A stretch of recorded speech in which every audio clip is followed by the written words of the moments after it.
অপেক্ষার দিন শেষ হতে চলেছে, ভালো খবর সামনে এলো চাকরি প্রার্থীদের জন্য। প্রাথমিক শিক্ষক নিয়োগে স্টেট কাউন্সিলিংয়ের নোটিশ দিয়েছে প্রাথমিক শিক্ষা পর্ষদ।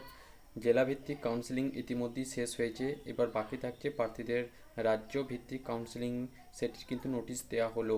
আগামীকাল থেকেই সেই নিয়োগ প্রক্রিয়া শুরু হতে চলেছে, চলবে 3 দিন পর্যন্ত। প্রাথমিক শিক্ষক নিয়োগে স্টেট কাউন্সিলিং নোটিফিকেশন প্রকাশিত হয়েছে, নিজেদের অফিসিয়াল ওয়েবসাইটে সেই সংক্রান্ত নোটিশ দিয়েছে প্রাথমিক শিক্ষা পর্ষদ।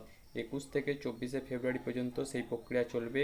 কোনো প্রার্থীদের কোন দিন কাউন্সিলিং হবে সেই বিষয়ে নোটিশ দেওয়া হয়েছে। প্রাথমিকের নিয়োগ পাওয়া অধিকাংশ শিক্ষক পদে কাজে যোগ দিয়েছেন। মোট 9,533টি পদে নিয়োগ হতে চলেছে। জেলায় নিয়োগ না হওয়া পদগুলি এবার রাজ্য স্তরে কাউন্সিলিং হবে। নিয়োগ প্রসঙ্গে প্রাথমিক শিক্ষা পর্ষদের এক কর্তা জানান যে অধিকাংশ স্কুলই যোগ দিয়েছেন। জেলা থেকে খবর মিলেছে যে নতুন শিক্ষকরা বুধবার স্কুলে যোগদান দিয়েছেন। নিয়োগ পেয়ে তারা খুবই খুশি।